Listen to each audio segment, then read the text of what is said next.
ابو طالب سے کہا، جناب محمد الرسول سے کہا یہ چاہتے کیا ہیں، کیا ان کا مطالبہ ہے؟ اگر کیا ہے یہ مکہ کی بادشاہت چاہتے ہیں، ان کو ہم بادشاہ بنانے کے لیے تیار ہیں، یہ اپنی دعوت سے رک جائیں۔ اگر یہ چاہتے ہیں کہ بڑا مالدار بن جائیں تو ہم لوگ چندہ کر کے کیا ہے ان کو اتنا پیسہ دیں گے کہ مکہ میں سب سے بڑے مالدار یہ ہو جائیں گے، لیکن اپنی دعوت سے رک جائیں۔ اگر یہ چاہتے ہیں کہ مکہ کی سرزمین میں اور عرب کی سرزمین میں سب سے حسین ترین خوبصورت لڑکی ان کے نکاح میں آ جائے، اگر یہ ان کی خواہش ہے تو اس کام کو بھی کرنے کے لیے ہم تیار ہیں، ڈھونڈ کر ہم لوگ لائیں گے حسین و جمیل خوبصورت لڑکی ان کے نکاح میں دے دیں گے، لیکن یہ اپنی دعوت سے رک جائیں۔ یہ سب کیا ہے پیشکش تھے۔ دعوت کو روکنے کے لیے جناب محمد رسول اللہ صلی اللہ علیہ وسلم کی دعوت کو یہ لوگ نہیں روک سکے۔ ایک مرتبہ آ کر ان لوگوں نے یہ بھی کہا ابو طالب سے کہ آپ اپنے بھتیجے اور ہمارے بیچ سے کیا ہے ہٹ جائیں، ان کو آپ کیا ہے ہمارے حوالے کر دیں، ان کے بدلے میں کیا ہے ہم کیا ہے فلاں کا جو لڑکا ہے بڑا خوبصورت ہے اور بڑا اچھا ہے ان کو ہم آپ کو دے دیتے ہیں، ان کو ان کے بدلے میں آپ رکھیے اور ان کو کھلائیے پلائیے، جانیے کہ یہی ہمارے بھتیجے ہیں اور محمد کو ہمارے حوالے کر دیجئے، ہم ان کو قتل کر دیں گے۔ ابو طالب نے جواب دیا، بڑا ہی کیا ہے تم لوگ ہوشیار ہو، میں بے وقوف ہوں، میں اپنے بیٹے کو تمہارے حوالے کر دوں تاکہ تم انہیں قتل کر دو اور تم اپنے بیٹے کو ہمارے حوالے کر دو تاکہ میں انہیں پالوں پوسوں کھلاؤں پلاؤں۔ ان الحمد للہ نحمده ونستعینه ونستغفره ونعوذ باللہ من شرور انفسنا ومن سیئات اعمالنا، من يهده الله فلا مضل له ومن يضلل فلا هادي له، واشهد ان لا اله الا الله وحده لا شريك له، واشهد ان محمدا عبده ورسوله، اما بعد فان خير الحديث كتاب الله وخير الهدي هدي محمد صلى الله عليه وسلم، وشر الامور محدثاتها وكل محدثة بدعة وكل بدعة ضلالة وكل ضلالة في النار۔ اعوذ باللہ من الشیطان الرجیم، بسم اللہ الرحمن الرحیم۔ یا ایہا الذین آمنوا اتقوا اللہ حق تقاته ولا تموتن الا وانتم مسلمون۔ یا ایہا الناس اتقوا ربکم الذی خلقکم من نفس واحدہ وخلق منها زوجها وبث منهما رجالا كثيرا ونساء واتقوا الله الذي تساءلون به والأرحام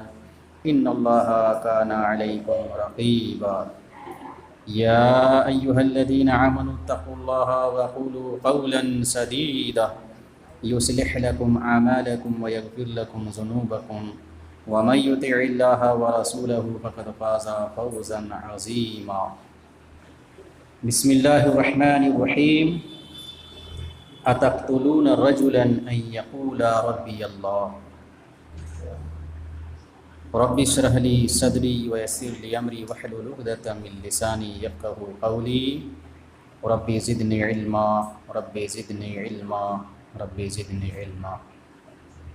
تمام قسم کی تعریفات وحدہ لا شریک خالق کائنات مالک ارض و سما کے لیے ہیں، اور لاکھوں کروڑوں درود و سلام ہوں اس ہستی اقدس و مقدس پر جن کا نام نامی اسم گرامی محمد اکرم صلی اللہ علیہ وسلم ہے۔ وہ ذات مقدسہ مبارکہ مطہرہ کہ رب العزت نے جنہیں رحمت کائنات بنا کر بھیجا اور جن کے ذریعے اہل کائنات کی ہدایت اور ان کی رہبری کا بندوبست فرمایا۔ محمد الرسول اللہ صلی اللہ علیہ وسلم اس دنیا میں اللہ کے آخری نبی آخری رسول بنا کر مبعوث کیے گئے، جنہوں نے دنیائے انسانیت کے سامنے ایک مکمل نظام زندگی اور ایک مکمل نظام حیات پیش کیا ہے۔ قرآن نے اسے اسلام سے تعبیر کیا ہے، ان الدین عند اللہ الاسلام، کہ اللہ تعالیٰ کے نزدیک دین صرف اسلام ہے، اور اسلام کے علاوہ جو بھی دین اور مذہب اس دنیا میں پایا جاتا ہے اللہ رب العالمین کی نظر میں اسے کوئی حیثیت اور درجہ حاصل نہیں ہے۔ محمد الرسول اللہ صلی اللہ علیہ وسلم کے نبی بننے کے بعد اب تمام انسانوں کے لیے ضروری ہے کہ ان کے اوپر ایمان لائیں، ان کی لائی ہوئی شریعت کے اوپر ایمان لائے، ان کے مطابق زندگی گزارے، اور زندگی کے ہر شعبے میں، ہر موڑ میں جناب محمد الرسول اللہ صلی اللہ علیہ وسلم کو اپنا آئیڈیل اور نمونہ تسلیم کرے۔ تو جو شخص اس انداز میں زندگی گزارے گا ان کے لیے دنیا اور آخرت میں کامیابی ہوگی، اور جو شخص اس سے ہٹ کر زندگی گزارے گا ان کے لیے دنیا اور آخرت میں ناکامی ہوگی، نامرادی ہوگی، ہلاکت و بربادی ہوگی۔ قرآن کریم سے جو آیت پڑھی گئی ہے انشاءاللہ تعالی اسی کے ضمن میں گفتگو ہوگی۔ پچھلے خطبے میں بتلایا گیا تھا کہ اللہ کے رسول صلی اللہ علیہ وسلم نے جب اپنی دعوت کا آغاز کیا تو مکہ کے کافروں نے آپ صلی اللہ علیہ وسلم کی دعوت کو روکنے کے لیے کیا ہتھ کنڈے اپنائے، کیا طریقے اختیار کیے۔ انشاءاللہ تعالی آج کے خطبے میں بھی یہی بیان کرنے کی کوشش کی جائے گی کہ اللہ کے رسول صلی اللہ علیہ وسلم نے جب اپنی دعوت کا آغاز کیا تو اپنے ہی کنبے قبیلے کے لوگ آپ کے دشمن ہو گئے۔ آپ کی دعوت کو بے اثر کرنے کے لیے، روکنے کے لیے مختلف طرح کی لوگوں نے کوششیں کی۔ کسی نے پاگل کہا، کسی نے مجنون کہا، کسی نے دیوانہ کہا، کسی نے جادوگر کہا، کسی نے جھوٹا کہا وغیرہ، بہت طرح کی القاب سے جناب محمد الرسول اللہ صلی اللہ علیہ وسلم کو لوگوں نے نوازا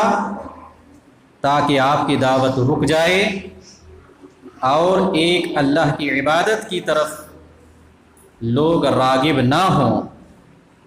ہزاروں معبودوں کی جو ہم پرستش کر رہے ہیں لوگ اسی میں جمے رہیں، اللہ کے علاوہ کئی چیزوں کو ہم مالک و مختار سمجھتے ہیں، لوگ اسی عقیدے پر جمے رہیں۔ اللہ کے رسول صلی اللہ علیہ وسلم نے ببانگ دہل ڈنکے کی چوٹ پر توحید کا اعلان کیا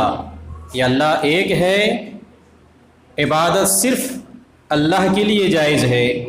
ان کے علاوہ کسی اور کے لیے عبادت جائز نہیں ہے۔ مالک مختار ساری چیزوں کے نفع نقصان کے مالک صرف اللہ رب العالمین ہے، ان کے علاوہ کوئی نہیں ہے۔ یہ اللہ کے رسول صلی اللہ علیہ وسلم نے دعوت پیش کی تو سب سے پہلے آپ کے اپنے چچا ابو لہب نے اس دعوت کو روکنے کے لیے، بے اثر کرنے کے لیے آپ صلی اللہ علیہ وسلم کو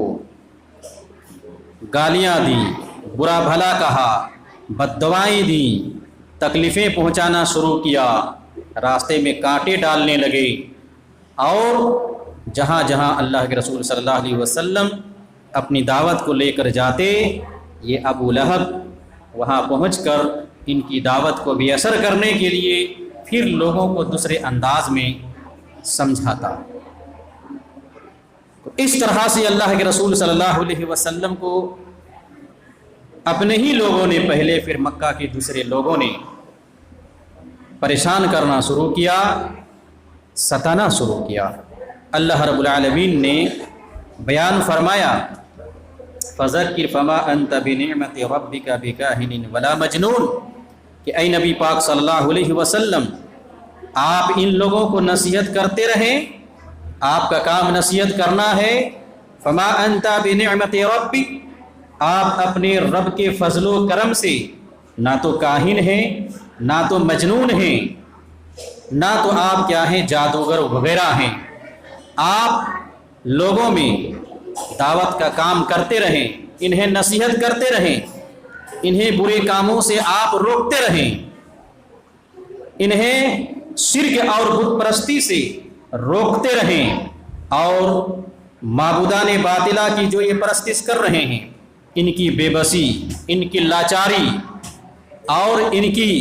حیثیت کو آپ ان کے سامنے اجاگر کرتے رہیں کہ یہ نفع نقصان کا مالک نہیں ہے، یہ بے بس ہیں، یہ لاچار ہیں، اس لیے ان کی عبادت جائز اور درست نہیں ہے۔ اللہ رب العالمین ہی کی عبادت جائز اور درست ہے، انہی کی عبادت کرنی ہے۔ تو اللہ کے رسول صلی اللہ علیہ وسلم کو اللہ رب العالمین نے کہا ذکر، آپ انہیں نصیحت کرتے رہیں وغیرہ۔ اللہ کے رسول صلی اللہ علیہ وسلم خانہ کعبہ میں نماز پڑھتے تھے، اس میں بھی لوگوں کو جلن ہوتی تھی۔ خانہ کعبہ، ان کے صحن میں لوگ جا کر بیٹھتے تھے، گپیں ہانکتے تھے، قصے کہانیاں وغیرہ ایک دوسرے کو سناتے تھے۔ اللہ کے رسول صلی اللہ علیہ وسلم کو جب نماز پڑھتے ہوئے دیکھتے تو یہ لوگ ہنسی مذاق ٹھٹھا استہزاء وغیرہ کرتے تھے۔ ابو جہل نے ایک مرتبہ اپنے ساتھیوں سے کہا اگر میں ان کو یعنی محمد کو نماز پڑھتے ہوئے دیکھ لیا تو میں ان کی گردن کو پکڑ کر دبوچ لوں گا اور زمین میں ان کے چہرے کو رگڑوں گا میں، یہ ابو جہل نے کہا تھا۔ اور ٹھیک اللہ کے رسول صلی اللہ علیہ وسلم خانہ کعبہ میں نماز پڑھنے کے لیے آئے، آپ نماز پڑھنے لگے اور یہ ابو جہل اپنے ساتھیوں کے ساتھ خانہ کعبہ کے صحن میں بیٹھا ہوا، انہوں نے دیکھا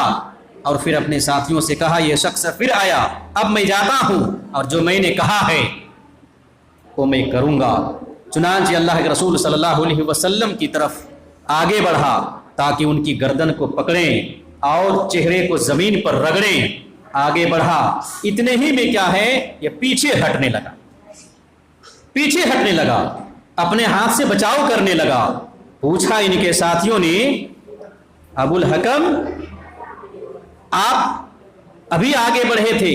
محمد الرسول اللہ صلی اللہ علیہ وسلم کو نقصان پہنچانے کے لیے، پھر آپ پیچھے ہٹنے لگے،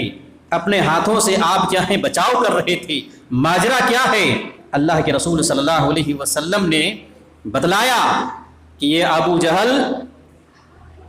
اگر میری طرف آ جاتا، پہنچ جاتا یہاں تک تو فرشتے کیا ہیں انہیں ٹکڑے ٹکڑے کر ڈالتے اور انہیں نوچ لیتے۔ ابو جہل نے بیان کیا اس وقت اپنے ساتھیوں سے کہ میں پیچھے ہٹنے لگا، بچاؤ کرنے لگا کہ میں جب بڑھا نبی پاک صلی اللہ علیہ وسلم کی طرف تو میرے اور ان کے بیچ میں آگ کی خندق حائل ہو گئی، اس لیے میں پیچھے ہٹ گیا، اپنا بچاؤ کرنے لگا، میں نے عجیب و غریب چیز دیکھی وغیرہ۔ تو اس طرح سے اللہ کے رسول صلی اللہ علیہ وسلم کو ان لوگوں نے کیا ہے پریشان کرنے کا کام کیا، مارنے کا کام کیا، دعوت کو روکنے کا کام کیا وغیرہ۔ چنانچہ ایک مرتبہ اللہ کے رسول صلی اللہ علیہ وسلم یہی خانہ کعبہ ہے، نماز پڑھ رہے ہیں، ابو جہل اپنے ساتھیوں کے ساتھ بیٹھا ہوا ہنس رہا ہے، مذاق کر رہا ہے اور پھر کہتا ہے کون ہے جو فلاں قبیلے میں اونٹنی ذبح ہوئی ہے ان کی اوجھڑی کو لائے اور یہ جب نماز پڑھیں حالت نماز میں ان کی گردن میں، ان کے سر میں، ان کی پیٹھ میں کیا ہے اوجھڑی کو رکھ دیں، کون ہے؟ اپنے ساتھیوں کو ابھارا۔ چنانچہ عقبہ ابن ابی معیط اٹھتا ہے اس کام کے لیے، جھٹ سے جاتا ہے، اوجھڑی لاتا ہے۔ اللہ کے رسول صلی اللہ علیہ وسلم نماز پڑھ رہے ہوتے ہیں، یہ آدمی انتظار کرتا ہے کہ جناب محمد رسول اللہ صلی اللہ علیہ وسلم سجدے میں جائیں، اوجھڑی ان کے اوپر رکھ دیں۔ چنانچہ سجدے میں جب گئے تو اوجھڑی کو، اونٹ کی اوجھڑی ان کے اوپر انہوں نے کیا ہے رکھ دیا، جن کے وزن سے اللہ کے رسول صلی اللہ علیہ وسلم دبے چلے جا رہے تھے، سر نہیں اٹھا پا رہے تھے، اور یہ ابو جہل اپنے ساتھیوں کے ساتھ ہنس رہا تھا اور ہنستے ہنستے ایک دوسرے پر کیا ہے لوٹ رہے تھے، یہ لوگ مزہ لے رہے تھے۔ اتنے میں کیا ہے اللہ کے حضرت فاطمہ رضی اللہ تعالی عنہا کو خبر ہوئی کہ آپ کے والد کے ساتھ ایسا اور ایسا کیا ہے سلوک کیا گیا ہے۔